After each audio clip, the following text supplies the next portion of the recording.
pretty ugly. It felt looking back on we've watched the highlights a couple times. It feels like we should have beaten them by a lot more than we did because should have capitalized on a lot more of the good field position that we haven't gotten in Yeah, I mean, I think years. you look before the game. If you would have said I was going to block 2 of our punts, Hunter's going to throw 2 picks, and we're going to fumble it inside the 1, I probably would have predicted we'd lose by 2 touchdowns.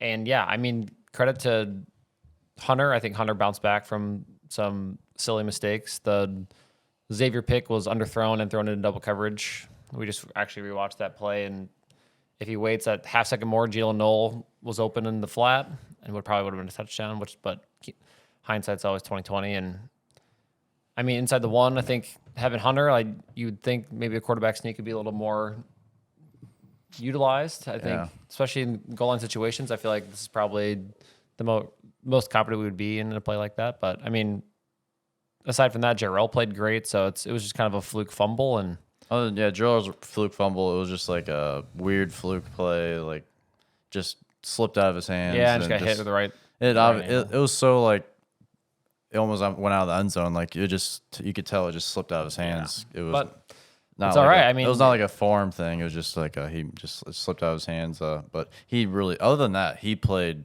his best game he's played by far on the Cyclone uniform. And I'm so excited to see Jarrell Brock play because he's waited for so long and his cuts, man. Yeah, no, he's so very good decisive. He's a little slower than Brees, but I think vision wise is similar, and I think his ability to kind of use angles and make people miss is not as good as Brees, but I think they're similar in that sense. But I think we were talking before the game last week, and it's almost kind of a little, I don't want to say karma, but like Cartavius came in, looked really good last week. Yes, he did. Gets a little dinged up, and I think I'm not happy that Cartavius got hurt, but I'm happy that Jarrell kind of has a week or two to kind of be the guy and just kind of earn the snaps. It would have Jarrell to kind of, if Cartavius continues to look really great and gets beat out. But I think right now Jarrell's proven that he should be the guy. But whenever Cartavius comes back and is healthy, I think we're going to have a really, really tough 2-headed monster running back room. And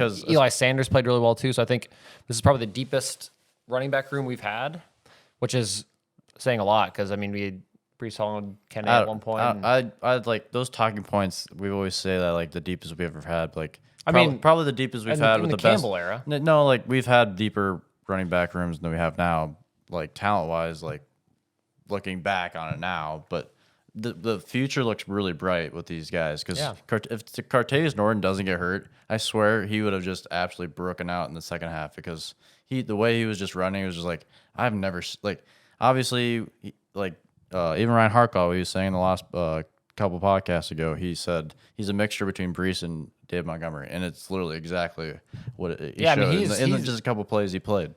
He looked more impressive than Brees as a freshman, just physically, because Brees was kind of a skinny 6'2" kid that had some speed and could make people miss, but he didn't look like He didn't look like a Power 5 running back at the time. He obviously grew in his body to the best running back in last year's class, but Cartavius looks Power 5 ready as an 18-year-old kid, which is pretty exciting. But again, it can't take away from what Jarrell did. Jarrell's been extremely loyal, has obviously worked really hard, and was a really highly touted running back out of high school, and it's showing now. And I'm just happy for him. I'm happy the offensive line played really, really well. It's probably the best the offensive line has looked against Iowa in a long time, just because usually you play Iowa, you expect to have them control the line of scrimmage, but I think we honestly did both sides of the ball. I think, but yeah, so Iowa's defensive front is nasty. They have a couple of nasty players. They do, but they were held in check most of the game. Like what you can tell with the offensive line, they really dealt with adversity really well. They didn't they got really pushed around a lot. They just didn't give up. They really stayed the course, and they really didn't get gassed at all over this really in this game. Even then, on the 99-yard long drive that was like literally the game, literally settled the game, which that was something else. That was an FU drive. That was like that reminded me of back in the Fiesta Bowl against Oregon where we took like a 7-minute drive and got a first touchdown. Punched in. Yeah. I think it was pretty poetic to beat Iowa after they pin us deep or we recover a fumble inside their one and to just kind of slowly march it down. And I mean, credit to Hunter, credit to the offense. Like, we made mistakes. There are teams in the past where, like, you make mistakes against Iowa, you probably get a little too overwhelmed to start pressing, but they stayed calm and stayed the course, and our defense bailed us out and kept us in the game. And then Hunter and Xavier made the play at the end of the game to ultimately win it. So I'm just happy for them. I'm happy for Iowa State fans. I would say, even kind of when we were watching, it wasn't more excitement, it was more just relief. Like, it's just, I'm relieved that Campbell has finally beat Iowa. Like, we can just forget about and just move on. And I think we've had teams where we were similar talent and potentially more talented, but Iowa just kind of had our number. And unfortunately, the years past, we got outcoached. But I don't think we got outcoached yesterday. I think we came in prepared. I think we had a good game plan offensively. I thought the defense played great. And I don't know, it's nice to be 2-0 for the first time in 7 years. And got Ohio coming next week, and then a big game against Baylor the week after. So I think this team has a very high ceiling. It's going to be a little bit up and down just because we have a lot of young guys. But I mean, I think the sky's the limit. What's weird about this game is the things that always happen against Iowa is weird things happen, and the weird things happen again in this game. Block punts. Yeah, 2 block punts. And they weren't even like egregious. Like, they were just not. They made a play. They pressured us, and we didn't block them well enough. Just Iowa's really good in special teams. Yeah, and the punter Tyler didn't take too long. And you look at Tyler punted 6 times. His average is 33. But 2 of his punts got blocked. So that means his other punts were pretty good. Yeah, which won't be talked about. There was a couple of them that he had some huge boots. Yeah, we finally didn't totally get dominated in the field position. If we would have had him back when Dave Montgomery or the last time we played there, it would have been that could have helped us in that game, which is similar to what this game was kind of. So it was a very, very. If you were not an Iowa State or Iowa fan, you would have been very annoyed with this game because but I mean that's kind of how it always is. It's always ugly, but it's fun to finally be on the winning end of an ugly game. But it was fun. But on the Iowa side, that was the worst Iowa offense I've seen probably in our lifetime. Yeah, and I think obviously Iowa fans are rightfully frustrated. I mean, you've understood the problems with Petrus, the quarterback, and they've always kind of been hopeful that maybe he'd take the next step, but it just doesn't seem. And like they heard all offseason how he's went to camps, he's got better, and it's just. I don't think he could have. I don't think obviously he's probably a good kid and all, but like he probably couldn't have come out this season worse. Yeah, I think he hasn't played well, but his offensive line's hurt. He also has no weapons on the outside. They only have like 2 scholarship receivers. They had one guy transfer that's like absolutely balling out at Purdue. Like, obviously, it's a perfect storm. And the thing is, I think Iowa fans agree. Like, they're calling for the backup, but like they saw Padilla last year, and I think honestly, if Padilla was better, he'd probably be playing. So it's unfortunate that they've got to try to make the best of their current situation. But I mean, their defense is going to keep them in most games. So, which is just lucky for us that J.J. Cole grew up an Iowa State fan because he would just slide into Iowa because be a pretty successful quarterback because Iowa system. Like Iowa's gotten obviously all the 5, like most of the 5 stars and all the 5 stars that have come through Iowa in this coming class, but obviously J.J. Cole being an Iowa State fan helps, and it's just nice to see Drill Brock, who got recruited from Iowa, come out and play really well in Kinnick, and we were tense the whole game because we were just waiting for, and we gotta talk about Aiden Bitter's catch. Oh. That's like who's the Phil Bates? No, Holmes. The guy of the Cardinals Super Bowl. Oh, Santonio Holmes catch. It looked exactly the same. It was literally good throw. And then the play after that, it was an incredible throw to Xavier to get us inside the 10. And low-key, what was better was Hunter getting really fast to the center and Hunter getting everyone set, and so there wasn't time to review. Yeah, it was very impressive, and that never happens at Iowa State. Yeah, I mean, it was nice, too. Like, we had a couple things that went our way that were probably questionable, like the late hit, Hunter going out of bounds. Maybe the right call, maybe not. If that's the running back, it's not a late hit. Yeah, but I don't know. It was nice for that to go our way for once. They had, I don't know. We had some things bounce our way. Not having the camera angle at their fumble that potentially was a touchdown was also pretty helpful. Yeah, right. There's literally if some guys of our guys weren't in the right position where they're blocking the cameras is where like a difference of a touchdown or not, and a difference from a fumble and touchdown. Yeah, it was similar to David Montgomery's fumble against Memphis in the Liberty Bowl. Really, but hey, we finally got it our way. I know. Yeah, I will say one thing: Iowa's defense was impressive. It's definitely not the best defense I've seen Iowa have, but local kid Cooper DeJean. Very good. He's legit. Yeah. I think he's only a redshirt freshman, redshirt sophomore. He is going to be NFL a problem. For sure. NFL for sure. Yeah, he kind of shows flashes of Tyler Sash, which for sure gives me nightmares because Tyler Sash was really good. Yeah, he had like 5 picks against us. He's going to be a problem. He's really, really good. Yeah. So yeah, it's just nice to get that Mukyaf. Campbell's back, and we can be 2-0 for the first time in September. Feels like since the 1970s. Yeah, I mean, so I think come back, kind of work on some things next week against Ohio. I think the thing is, I think Xavier and Hunter are just, especially against inferior talent, are just going to they're going to be okay. They're really good. Xavier is really, really good, and we're kind of seeing his ceiling now that we have the ability to stretch the field a little bit. And I think the thing with Hunter is too, like his ceiling is super high. He's got a great arm. He makes decisions quick, and like these short outs that we're running and getting first downs, like that's just really hard to defend just because he gets it out so fast. But I think he is really competitive. He works really hard. And I think he's just going to continue to get better. Like he by far did not play a perfect game, but I mean, you get the ball at the 1 yard line and you have to march your team down to go win the game in Iowa City against Iowa. As someone that grew up in Iowa, like that's pretty cool. And like you could tell a little bit. I don't know. Maybe I'm just like looking for it. I'm making it in my head. Maybe just seeing that Hunter really wants to he hates.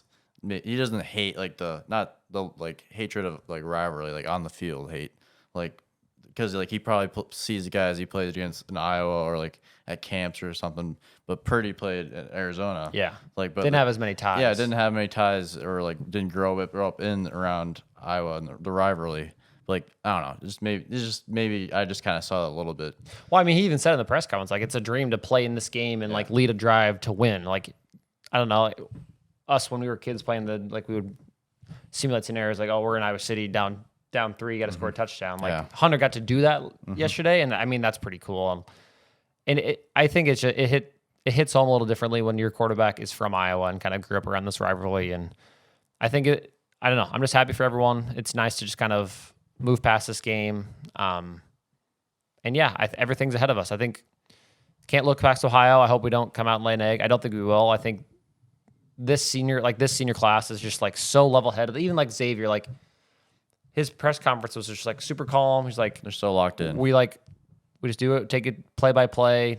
And I think that's one thing that Campbell has just done so well is like his culture is like our guys are never too high or too low. Like they play hard. They never, the moments are never too big for them. And I don't know. I mean, I think the Big 12 is wide open this year. I think Texas looked pretty good against Bama yesterday. Pretty good. They should have won. But their quarterback's hurt, out for 4 to 6 weeks, which is a bummer. We have to go to Texas this year. That'll be a tough game. But I mean, you get by Ohio next week. Baylor's coming to town. They're good, but I don't think they're head and shoulders above us. They're playing at home. That's going to be a crazy environment. We win that game, and then Matt Campbell in October, like we have the opportunities to potentially make a run to play in Dallas again. So I think that's all. As an Iowa State fan, I mean, all you want is just you want to be in the running come November to have a shot to go play the Big 12 title game. It feels so different now that we are 2-0, and like it's different. I feel like it's all about who gets hype at the beginning of the season. Yeah. And we don't have hype yet, which is, I think, Iowa State lives in this kind of like underdog. No one's really talking about us. I mean, even the media after this game, it was none about Iowa State. It was all about Iowa's offense playing so poorly. Like no one talked about Iowa State. The fact that Iowa State's defense played really well. We finally forced a turnover the first time in 7 years. We survived horrible special teams, turning over 3 times, twice inside the 10-yard line. Like to win a game, all things considered, that's really impressive. And I mean, let's talk about it now. The final 40 seconds was almost an all-time meltdown. Yeah, it was so we close. Strip sack by Anderson with a sweet move. Yep. Lined up off sides. We recover it. Our bench storms the field, which in a play that doesn't count is an unsportsmanlike conduct. There's 10 seconds left. They don't have any timeouts. They run a quick out. They're in field goal range. a reasonable field goal chance to tie, to go to overtime. And if we go to overtime, there's no way we win that game. Oh man, and the just to set the scene, we were with one little 3-year-old and a bunch of like a family setting almost, and like that was the first time we've been in a family setting watching the Cyhawk game in a long time. So we were just like, oh my god, we had to keep it together. We had to keep it together. But like, I mean, I guess I didn't really. And it was just like it was pretty quickly too. It was we're like, wait, fast. what just happened? Like, there was not like there was not a lot of dead air, like dead air time. It was really fast. It was which I mean, like if that would happen to our kids, like it would have just been an absolute meltdown. Like, so I can't imagine what Craig was doing. Like, I'm sure he was super mad. And yeah, I mean, again, that's one thing. Like in years past, if that scenario happens, like that kid makes the field goal. I mean, if it's last year, Iowa's kicker makes that field goal. I know. Last year's like their kicker last year was good. And overtime, and then they get the ball. We get the ball first. Been an absolute, and then that would have been the talking point. Like Campbell chokes again against Iowa. Like that would have just been the small things. But like the difference between this year and the past years was Iowa turned the ball over too. Right. And they had no offense. But I mean, the turnovers weren't necessarily the first turnover. Definitely wasn't Petras' fault. Like that was just a great play. Yeah. By Gary Vaughn, and then Will McDonald recovered the fumble. Will McDonald, who should be in the NFL because like he's that good. Like he's literally he played great. He played fantastic. Like, he's so good. And the linebackers looked much better this week. Gary Vaughn, Orion Vance, Colby Reeder all played great. Colby Reeder really kind of looks like he's settling in. Yep. And he's kind of living up to the hype that they had from summer and fall camp. And I don't know. I'm relieved. I'm happy. It's just like. I feel like, I don't know, I feel like a little kid every fall. Like, football season is so fun. Yeah, it's just so feel different. We were like, so many things that normally happen during the games that like we get so annoyed of happened yesterday, but Iowa just had no answer because they just don't have any offense. I know, and that's kind of the one bummer is like we finally beat Iowa. Yes, it's great, but like we played bad. Iowa's definitely down this year, so it will be nice once Iowa. Iowa's not going to be down for long. They never are. I'm sure they'll get the offense figured out. If not this year, going into next year. I mean, Coach Ferentz has been here a long time. For a reason, he does a really good job. But it's nice. It's finally nice to just win and get it over with. And now each year, I mean, it kind of like revamps the rivalry. I mean, it's not really a rivalry when the same team wins every year. So next year will be even more exciting. Yeah. Come to Ames. We haven't won in Jack Trice since Steel Jans. I'm just sick of game day. Like, obviously, we saw what happened at Barstow Show happen. I know, which is too bad. Throwing beers at Casey Smith and Brandon Walker, who was actually egging it on, but like obviously hitting a pregnant woman, obviously not ideal. Yeah. But and not a very good showing of the state. Yeah, but I mean, so hopefully like. But I mean, I hope Iowa doesn't fall. Like I was not going to fall off. Like it'd be nice to have like a ranked. Their side of Iowa, their Big Ten is terrible. I know, but Nebraska, Iowa's got terrible. I guess we can talk about that. I mean, Iowa Nebraska's not looking very good right now. They have a lot of injured players. Probably get them back. We'll probably Minnesota, Northwestern could win the division. Purdue probably looks the best in their division, but it's just so weird that Iowa could just bounce back pretty quickly. Because like this just their style. I mean, Iowa hasn't played Big Ten. I mean, Iowa can still fight for a spot in the Big Ten title. Like they aren't with their defense. Like they're gonna be in most games, and Wisconsin got beat yesterday too. So like, I think that division will be. I think that's what like a frustrating thing about Iowa fans is like they know that they're gonna bounce back, and then they're just be like, well, it just still will be the same old story. They're gonna end back here sometime. Yeah. So I don't know. It's just focusing on Iowa State. It's just nice to get that monkey off her back. And Campbell looked relieved in the press conference. Yeah, he did. He was talking about the halftime speech was fantastic. Pretty epic. So and Texas almost beat Bama. Kansas beat West Virginia. Yeah, Kansas is a little better than 55 points. Yeah, that's crazy. So things will be different in the Big 12 looking forward. Yeah, no, I feel like Oklahoma is not Oklahoma past. I'm sure they're still talented, obviously, but they don't have Kyler Murray, Baker Mayfield, so they're not head and shoulders above everyone. Texas is going to be exciting in the Big 12. It's going to be wide open. It's going to be super fun. But I think there's a few other things I want to touch on in this game. I mean, I would say I think Iowa State was the better team yesterday, and I think the stats kind of support that. We had 21 first downs to 11. We had 7 first downs on that 199-yard drive, which is crazy. 10 for 20 on third down, which you have 20 third downs. Like I was usually not allowing 50% third down conversions, which is great. 129 rushing yards. Jarrell played great. 313 total yards to 150, which that's not great. We picked it off once, forced a fumble. We both punted 6 times. Pretty clean game, only 5 penalties to 4. 5 penalties for 45 yards. 20 of those yards were on the second to last play of the game. It was a very anti-Iowa game. And then time of possession, 38 minutes to 21. Yeah, it was very.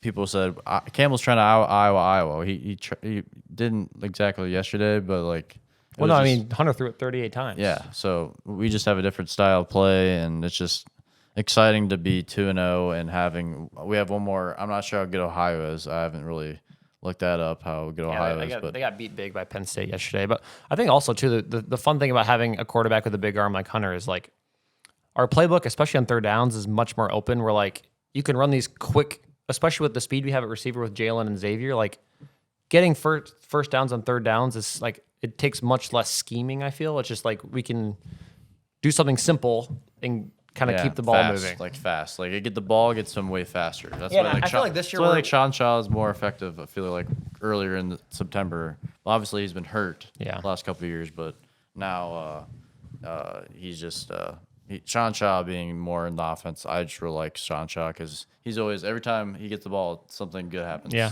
and he's stuck around. And Joe Skates, I'm not sure how Joe Skates doing in Memphis, but having Sean Shaw there back is nice to see. And our offense it was pretty good today, but just didn't finish. But it's just exciting to see what we're playing good. We're actually playing good in September. And we definitely look as sharp as we've looked in September. And I think a lot of it's to do is I think Hunter allows us to simplify the offense. We're I feel like the pre-snap motion is way less this year. We're just kind of lining up and letting Hunter and Xavier and Jalen kind of be talented and just be good football players. And Hunter's, I think, as the season goes on, he's going to watch tape, learn from his mistakes, and it's going to be very important taking care of the ball, especially as we go forward. But if we do that, if we take care of the ball, we're going to be a tough out every game, especially at home.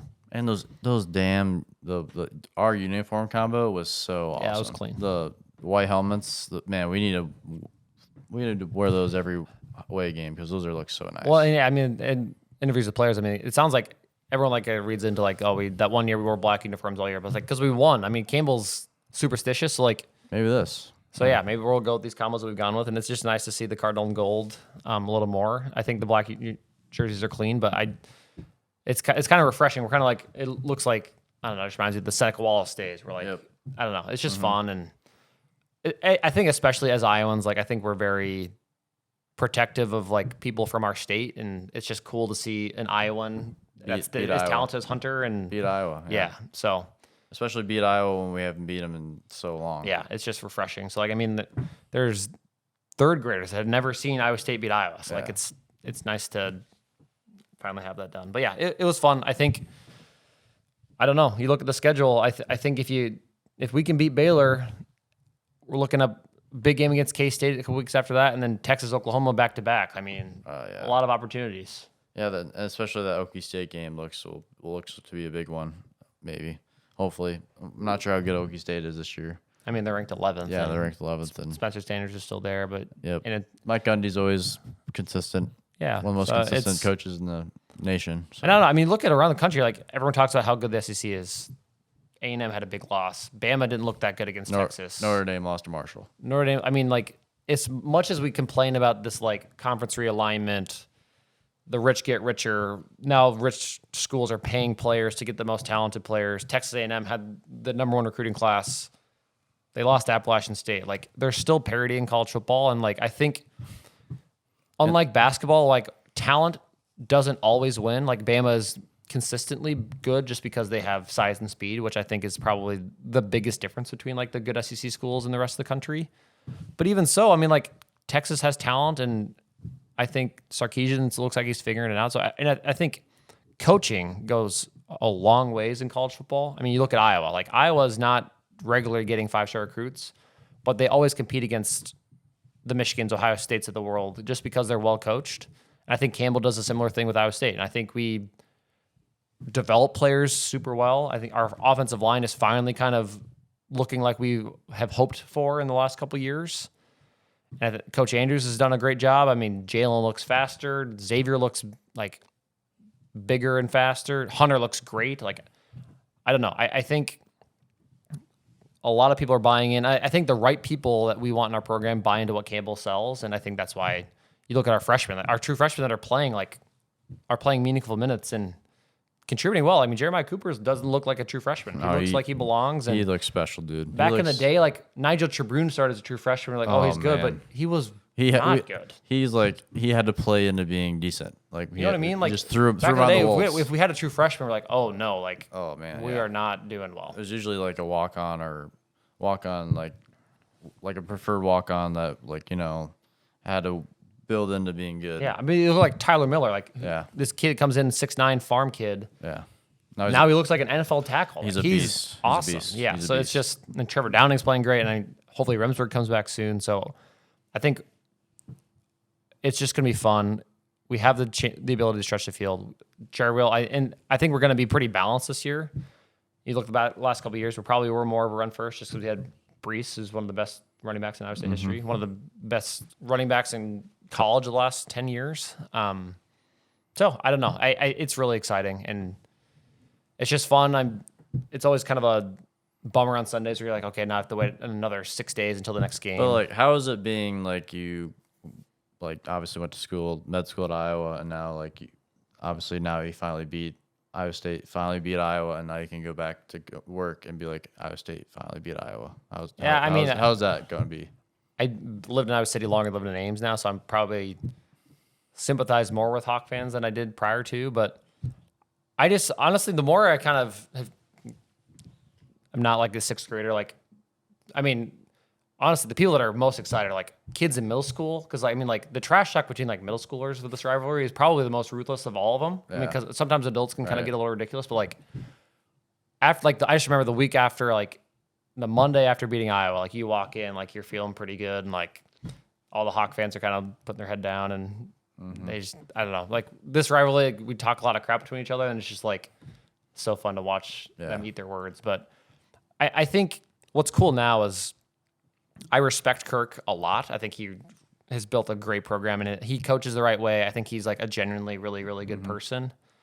And I just think I see a lot of similarities between him and Matt. And I to succeed in a place like Iowa City or in Ames, like you have to have a person like that. Like you can't have a Gene Chizik who comes from Texas, who won a national title as a D coordinator, stinks it up Iowa State and goes wins it like a national title. Like we need like genuine people to succeed here, and I just think our fan bases kind of rally behind that. So I don't know, it's cool. And I mean, the thing is, like you look at USC looks pretty good. I mean, we were pretty close to like potentially losing Campbell. So like, I'm just thankful that he's still here. And I think every year that he stays, it's going to be harder to get him away because I think he's just like fallen in love with this place. And yeah, like it's different when you're building like obviously you had Dan McCarney, and we have not the best history in the world, obviously, but we have history that boosted into what we are now. And Dan McCarney really started that. And it's just nice to see that Campbell's building literally have the building blocks. We have new jerseys. He gets black jerseys. He gets literally like whatever Campbell wants. It feels like we just give it to him because like it just always works. It's been working out ever since. But so it's just nice to have a good coach finally fall into football, not basketball. But like yeah, and I mean the thing is like we have both. You're just seeing like at the same time. Football is like it's pretty delayed gratification, especially with recruiting, just because like not often do true freshmen play. We have a couple that are playing now that look really good.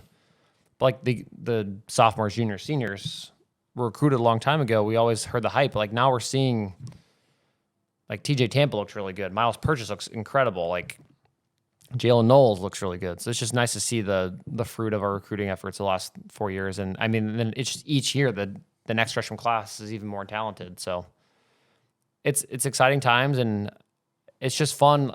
Campbell is like his entire staff, like we're just so well coached. We're in most games. So like if you're in most games and you have players that make big plays down the stretch, like you can win against anyone. I mean, we lost 4 times against Oklahoma. We've been a one possession game each time. Like yeah, that's honestly we weird. spent our entire lives before the Kyle Kemp game where like it didn't even seem possible that we would beat Oklahoma ever. No, like we would be happy if we were in the second half. Yeah, we're like, oh, I just like literally we would start the game when we were kids. We're like, I just hope that it's interesting going into the third quarter. Yeah, because like it would be over soon. Like it could be like 14-0, like with 12 minutes left. But like our defense is just like John Haycock like does not get enough recognition across the country. He is very intelligent, and like our scheme, it's like he kind of was like this 3-3-5 thing that like took over college football for a while. But like he's just like made little twists and turns, and like it's Clemson even came in the off season and even looked at our scheme and stuff. But it just each year like we're just so well coached, and it's just nice. Like we tackle well, and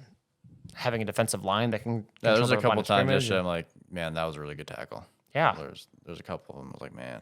So yeah, we don't make that tackle like 10 years ago. Yeah, and our defense, especially at home, like I feel like our defense at home, like especially when like Jack Trice is loud, like they just feed off it so well, and it's just gonna be fun. Like next week will be fun. Hopefully, it's a low stress game like the Southeast Missouri game was, but then Baylor comes to town. It's gonna be a good game. They're well coached too. Dave Aranda does a good job. So. Yep. So it's fun times. Looking like it's gonna be good times ahead, because it's just nice to have 2 home games back to back that are be good. And like this, hopefully good weather. Yeah. Hopefully good weather days and good tailgates, and the Kansas State game will be a good one too. Yeah. So yeah, it gets I don't know. It's just really exciting times for Cyclone fans.